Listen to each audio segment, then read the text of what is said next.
सरपंच जी, दिवाली आ रही है। इस बार ताशापुर में दिवाली जो है धूमधाम से मनानी चाहिए। हाँ, सही कहा।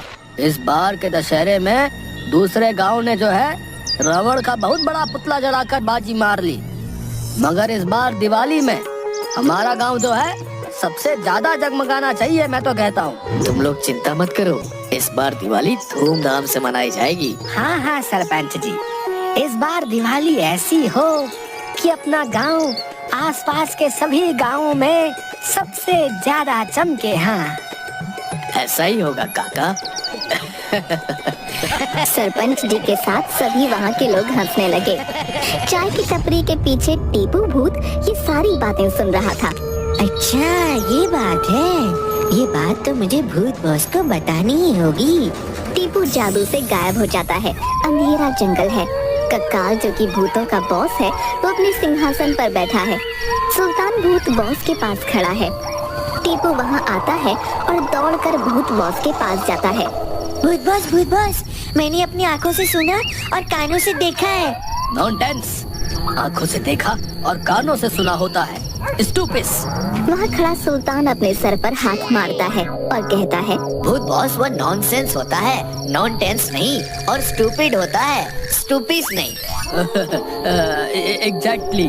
टीपू की तरफ देखते हुए, क्या हुआ, पूरी बात बताओ। भूत बॉस, गाँव वाले इस बार दिवाली धूमधाम से मनाने का सोच रहे हैं। उनके दिल से हम भूतों का डर तो खत्म हो ही चला है। ऐसा चलता रहा तो हम भूतों से कोई नहीं डरेगा भूत बॉस। इस तरह तो हम भूतों का वजूद ही खत्म हो जाएगा बॉस। और अगर भूत नहीं रहे तो फिर आप बॉस कैसे रहोगे? बात तो तुमने बहुत पते की है टीपू।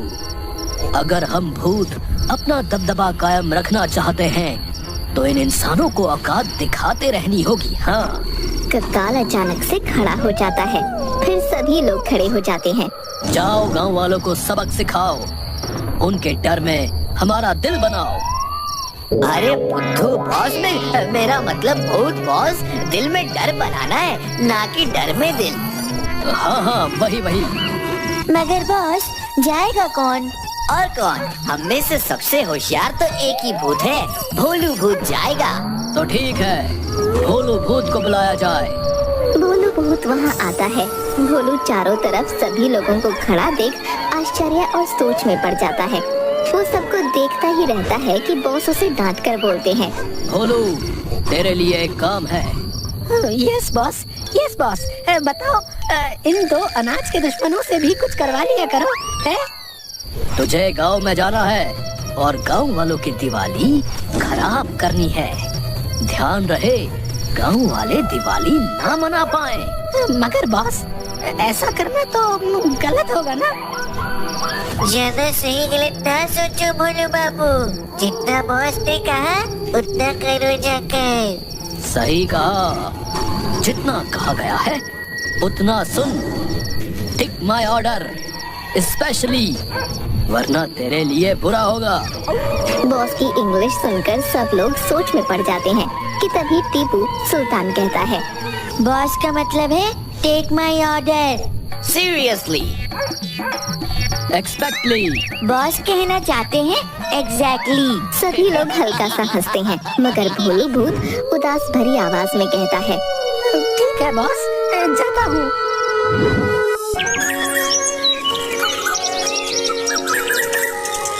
भोलू गांव के बाहर एक पेड़ पर बैठा बैठा सोच रहा होता है। यार, बॉस ने तो ये बड़ा मुश्किल काम दे दिया है। अब गांव वालों की दिवाली खराब कैसे करूं? मन भी नहीं है, मगर करना तो होगा, वरना बॉस बहुत डांटेंगे। मगर करूं कैसे? सोचते सोचते भोलू की नजर बिजली के तारों पर पड़ती है और अचानक से भोलू को एक आइडिया आता है। वो खड़ा हो जाता है। आइडिया? अगर मैं गांव के बाहर के ट्रांसफार्मर को ही जला दूं, तो फिर गांव में बिजली आएगी ही नहीं। और अगर बिजली नहीं आएगी, तो फिर गांव वाले दिवाली कैसे मनाएंगे? और शहर से ट्रांसफार्मर ठीक करने के लिए इंजीनियर को आने में 1-2 दिन तो लग ही जाएगा। आइडिया सही है। गांव के बाहर बिजली घर जाता है। बिजली घर में कोई नहीं होता सिवाय एक गार्ड के। गार्ड मेन गेट पर सो रहा होता है। भोलू चुपके से गेट के अंदर घुस जाता है और ट्रांसफार्मर रूम में जाकर ट्रांसफार्मर को जला देता है।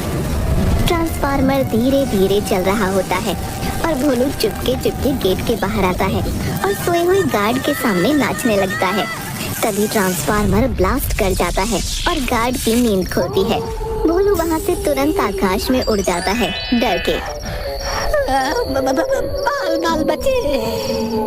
भोलू आसपास नजर घुमाता है और देखता है कि गांव के सारे लैंपों की लाइट कट चुकी है। सारे गांव में अंधेरा है। अब लोग घरों से बाहर निकलकर लैंप की ओर देख रहे होते हैं। कक्काल अपने सिंहासन पर बैठा है अपना दरबार लगाकर। सभी भूत उसके दरबार में हैं। टीपू और सुल्तान भी हैं। अचानक वहाँ भोलू भूत आता है। भोलू भूत को देखकर टीपू कहता है, क्या रे भोलू, अंधेरा फैला दिया ना गांव में? हाँ, फैला दिया मैंने। गांव का ट्रांसफार्मर ही उड़ा दिया। अब लोग लाइट के बगैर दिवाली नहीं मना पाएंगे। शाबाश, well done Bholu. You are my beast भूत। भूत बॉस बेस्ट होता है, बीस्ट नहीं। एग्जैक्टली। पूरे बाजार में अंधेरा है। लोग घर से बाहर निकलते हैं। तभी चंपा अपने घर से बाहर निकलती है। हे भगवान, बिजली तो पूरे गांव में नहीं है। बिमला के घर में भी अंधेरा है। एक बार जाकर उससे पूछती हूँ सब ठीक तो है ना। चंपा बिमला के घर जाती है। बिमला, ओ बिमला, क्या हुआ? क्यों चिल्ला रही हो? एक तो बिजली कट गई, ऊपर से मेरे बेटे की नींद भी गई। बिमला अपने मुन्ना को पंखा झुलाते हुए कहती है, सो जा बेटा, सो जा। अरे इतने बड़े सांड को भी अभी पंखा झेल कर सुलाती हो? चुप कर करमचली, कुछ भी बकती है। सोने दे इसे, नहीं तो 2 वक्त का खाना नींद खुलते ही गप कर जाएगा। बाहर कुछ गांव वाले आपस में बातें कर रहे होते हैं। अरे भाई, ये तो बिजली चली गई। कल दिवाली है, अब लाइट नहीं रहेगी तो भैया दिवाली कैसे मनाएंगे बताओ? हाँ, ये तो बड़ी प्रॉब्लम हो गई भैया। लाइट के बिना दिवाली होगी कैसे? एक काम करते हैं, चलते हैं सरपंच जी के पास, अब वही कुछ उपाय निकालेंगे बता रहे। सभी लोग सरपंच जी के घर की ओर चल पड़ते हैं। सब लोग सरपंच जी के घर के द्वार के पास खड़े हैं। सरपंच जी पीछे से बैलगाड़ी से आते हैं। सरपंच जी को बाहर देख एक आदमी कहता है, सरपंच जी, गांव की सारी बिजली चली गई है और कल दिवाली है। हम समझ सकते हैं सबकी प्रॉब्लम, मगर मैं अभी बिजली घर से ही आ रहा हूँ। वहाँ ट्रांसफार्मर उड़ चुका है। शहर के इंजीनियर को आने में 2 दिन लग जाएगा। सरपंच जी, लाइट के बगैर हम दिवाली कैसे मनाएंगे? हम समझ सकते हैं आपकी दिक्कत, मगर मेरे भी घर में बिजली नहीं है। हम क्या कर सकते हैं? चलिए अभी आप सभी घर जाइए, कल सुबह देखते हैं क्या किया जा सकता है। सब लोग वहाँ से वापस उदास होकर लौटकर जा ही रहे होते हैं कि उन्हें एक झोपड़ी में रोशनी दिखाई देती है। अरे वो देखो, वहाँ लाइट है। कमाल है, पूरे गांव में लाइट नहीं है। इस एक झोपड़ी में लाइट कैसे? चलो भाई चलो देखते हैं। हाँ, चलो। हाँ, चलो। सब लोग उस झोपड़ी के पास जाते हैं। अंदर से एक बुढ़िया आती है और बुढ़िया को देखकर गांव की एक औरत कहती है, अरे काकी, पूरे गांव में लाइट नहीं है, आपके घर में कैसे? अरे बेटिया, ये लाइट नहीं है, दिए की रोशनी है। हमारे पास इतने पैसे नहीं है कि हम लाइट का कनेक्शन ले पाए। दिए बना के जो कुछ मिलता है उसी से घर चलाती हूँ। और काकी, आपने तो पूरे गांव की परेशानी ही दूर कर दी। अब दिवाली मना सकेंगे हम। मेरे लिए 50 दिए कर दो। कितने रुपए हुए? हाँ, मेरे लिए भी 50। भैया मेरे लिए 60। एक साथ इतने कस्टमर्स को देखकर काकी बहुत खुश हो जाती है। वो सबसे कहती है, क्यों नहीं, सबको दिए मिलेंगे, लाइन में आ जाओ। लोग लाइन में लगकर दिए खरीद रहे होते हैं। काकी उनसे पैसे लेती है और बहुत खुश होती है। इधर एक और काकी के पैसे की टोकरी भर रही होती है तो दूसरी ओर दिए की टोकरी खत्म हो चली होती है। दिए मांगने पर काकी बोलती है, अरे बेटा, अब और दिए नहीं बचे हैं। काकी, फिर हम दिवाली कैसे मनाएंगे? उदास ना हो बेटा, कल आ जाना, कल मैं सबको दिए दे दूंगी। उदास होकर बाकी के लोग अपने अपने घर चले जाते हैं। काकी उदास होकर बिस्तर पर लेटी हुई ऊपर देख रही होती है। कल सुबह से रात तक सारा दिन काम है, दिए बनाने हैं गांव वालों के लिए। मैं अकेले ये कैसे कर पाऊंगी? इतना काम है। राम राम, चलो सो जाती हूँ, कल सुबह जल्दी उठना है। टीपू सुल्तान गांव में सोचते सोचते आ रहे होते हैं। ये भोलू बिजली काटकर बॉस की नजरों में बड़ा ही खुद को हीरो समझ रहा है। इसको तो सबक सिखाना ही होगा। ठीक बोल रहा है तू। चलते चलते टीपू सुल्तान की नजर गांव के 2-4 घरों पर पड़ती है जहां दिए जल रहे होते हैं। टीपू सुल्तान शॉक हो जाते हैं। वो बोलते हैं, भोलू ने अपना पूरा काम किया नहीं और बॉस की नजरों में हीरो बन रहा है। रुको, अभी बॉस को बताता हूँ कि गांव में रोशनी अभी भी है। भूत बॉस सो रहा होता है कि तभी वहाँ टीपू सुल्तान अचानक से आ जाते हैं और जोर से कहते हैं, भूत बॉस, भूत बॉस। ककाल अचानक उठता है। भूत बॉस, ये भोलू ने अपना काम पूरा नहीं किया। गांव में अभी भी रोशनी है, लोग नहीं डर रहे। क्या कहा? गांव में अभी भी रोशनी है? ए भोलू! जोर से चिल्लाने की वजह से भोलू तुरंत ककाल के पास आ जाता है और बगल में टीपू सुल्तान को देखता है। क्या रे भोलू, तू बोला कि गांव में रोशनी नहीं है, हर तरफ अंधेरा है, डार्क ही डार्क। फिर गांव में रोशनी आई कैसे? मुझे क्या पता बॉस, मैं अभी जाकर देखता हूँ। गो फास्ट, वरना अभी मैं कर दूंगा तुझे ब्लास्ट। भोलू भूत को डांट सुननी पड़ती है कि देख टीपू हटेला मन ही मन मुस्कुराता है।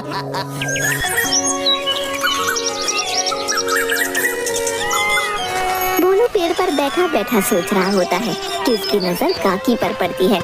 काकी गांव के बाहर से मिट्टी ला रही होती है। भोलू को शक होता है। वो काकी का पीछा करता है और देखता है कि काकी मिट्टी से दिए बना रही है। भोलू ये देखकर फिर सोचता है, अच्छा, तो ये काकी है जो मिट्टी काटकर दिए बना रही है और गांव में बेच रही है। इस तरह तो गांव वाले दिवाली मना लेंगे। अब मैं काकी को रोको कैसे? आइडिया, अगर मैं काकी की मिट्टी काट दूं तो ना रहेगा बांस, ना बजेगी बांसुरी। भोलू दौड़ कर जाता है उस जगह जहाँ से काकी मिट्टी काट कर ला रही होती है। वो फावड़ा उठाता है और वहाँ की सारी मिट्टी काटने लगता है। मिट्टी काटने के बाद भोलू सोचता है, अब तो मैंने काकी की सारी मिट्टी काट दी। अब देखते हैं कि काकी कैसे मिट्टी काटती है। आइडिया, एक काम करता हूँ, इस पर पानी डाल देता हूँ, तब काकी की मेहनत पर पानी भी मिल जाएगा। हाँ। भोलू सारी मिट्टी काट कर उस पर पानी डालकर मुस्कुराते हुए आराम से वापस पेड़ पर जाकर सो जाता है। काकी गीली मिट्टी को देखकर बहुत ही खुश हो जाती है कि उनकी आधी मेहनत खत्म हो गई। उन्हें मिट्टी भी मिल गई, वो भी कटी हुई और वो भी गली। ऊपर वाले, तेरा लाख लाख शुक्रिया, तूने इस बुढ़िया की लाज रख ली। अब मैं जल्दी जल्दी दिए बना सकूंगी और गांव वाले दिवाली मना सकेंगे। काकी जल्दी जल्दी दिए बनाने लगती है। भोलू मंद मंद मुस्कुरा रहा था ये सोचकर कि उसने काकी की सारी मेहनत पर पानी फेर दिया। अब तो काकी को समझ आ गया होगा कि भूतों से पंगा नहीं लेते, मगर काफी रो रही होगी। शायद मैंने उनकी मेहनत पर पानी फेर दिया। एक काम करता हूँ, देख कर आता हूँ, कहीं काकी ज्यादा उदास तो नहीं है। भोलू आकाश से देखता है कि काकी दिए बना बना कर और धूप में रख रही है। काकी की खुशी देखकर भोलू को बहुत गुस्सा आता है। वो बोलता है, अरे यार, अब मैं क्या करूं? काकी तो दिए बनाई जा रही है। सोच भोलू सोच, वरना बॉस को बहुत गुस्सा आएगा। अब मैं कैसे रोकूं काकी को? मन तो कर रहा है पूरा दिया ही जला दूं। अरे हाँ, आइडिया, इस बार मैं पूरा दिया ही जला दूंगा, सब राख कर दूंगा। हाँ। भोलू अब इंतजार कर रहा होता है कि कब काकी घर जाए और वो सारे दियों को जला दे। काकी सब मिट्टी के दिए बनाकर उन्हें धूप में रखकर घर चली जाती है। भोलू गुस्से से आता है और सारे दियों को आग लगा देता है। दिए आग से पक जाते हैं और मजबूत हो जाते हैं। भोलू दियों को आग लगाकर बहुत खुश होता है। वाह भोलू, तूने तो इस बार कमाल कर दिया। सारे दिए ही तूने जला दिए। अब देखता हूँ गांव वाले दिवाली कैसे मनाते हैं। सारे दिए जलाकर भोलू आराम से पेड़ पर जाकर सो जाता है। काकी आकर देखती है कि सारे गीले दिए पक चुके होते हैं और वो बिकने के लिए रेडी हैं। काकी की खुशी का ठिकाना नहीं रहता। वो हाथ जोड़कर कहती है, हे भगवान तेरा लाख लाख शुक्रिया। काकी सारे दियों को लेकर घर चली जाती है और गांव वालों को दिए बेचती है। टीपू सुल्तान गांव में आते हैं लोगों को डराने के लिए, मगर वो देखते हैं कि चारों तरफ दिए ही दिए जल रहे हैं। लोग दिवाली धूमधाम से मना रहे हैं। बच्चे पटाखे फोड़ रहे हैं और बड़ी मिठाइयाँ खा रहे हैं। काकी का घर भी चमक रहा है। एक बच्चा टीपू सुल्तान के पास पटाखा फोड़ देता है। टीपू सुल्तान डर जाते हैं। मुझे डरा रहे हो? मैं अभी भूत बॉस को बताता हूँ। बच्चे हंसते हुए टीपू सुल्तान के सामने से गुजर जाते हैं। ये देख टीपू सुल्तान को बहुत गुस्सा आता है। वो वापस बॉस के पास जाते हैं। कक्काल राज अपने दरबार में खड़े होकर बोलता है, आज पूरे गांव में अंधेरा ही अंधेरा है। लोग हम भूतों से डर रहे हैं। हमारी इज्जत हो रही है। ये सुनते ही टीपू हटेला वहाँ आता है और कहता है, नहीं हो रही भूत बॉस, नहीं हो रही। कोई नहीं डर रहा भूत बॉस, सब लोग दिवाली मना रहे हैं। क्या बक रहा है? Tipu stand up. Boss shut up होता है, स्टैंड अप नहीं। वही एग्जैक्टली। बॉस सच कह रहा हूँ, सब लोग दिवाली मना रहे थे। भोलू ने अपना काम पूरा नहीं किया। भोलू कहाँ है तू? इतनी जोर से आवाज सुन भोलू पेड़ से गिर जाता है और भागकर बॉस के सामने आता है। क्या हुआ बॉस, आपने बुलाया? बुलाया? तुझे तो मैं नहीं छोड़ूंगा। तूने मेरी नाक कटा दी। गांव वाले दिवाली मना रहे हैं। रुक रुक जा, बताता हूँ तुझे। रुक रुक। भूत बॉस दौड़ता है भोलू के पीछे। भोलू दौड़ दौड़ कर भागता है माफी मांगते हुए। Sorry boss, sorry sorry. Bholu भागकर गांव के उस पेड़ पर आकर बैठता है और गांव को देखता है। गांव बहुत सुंदर दिख रहा होता है।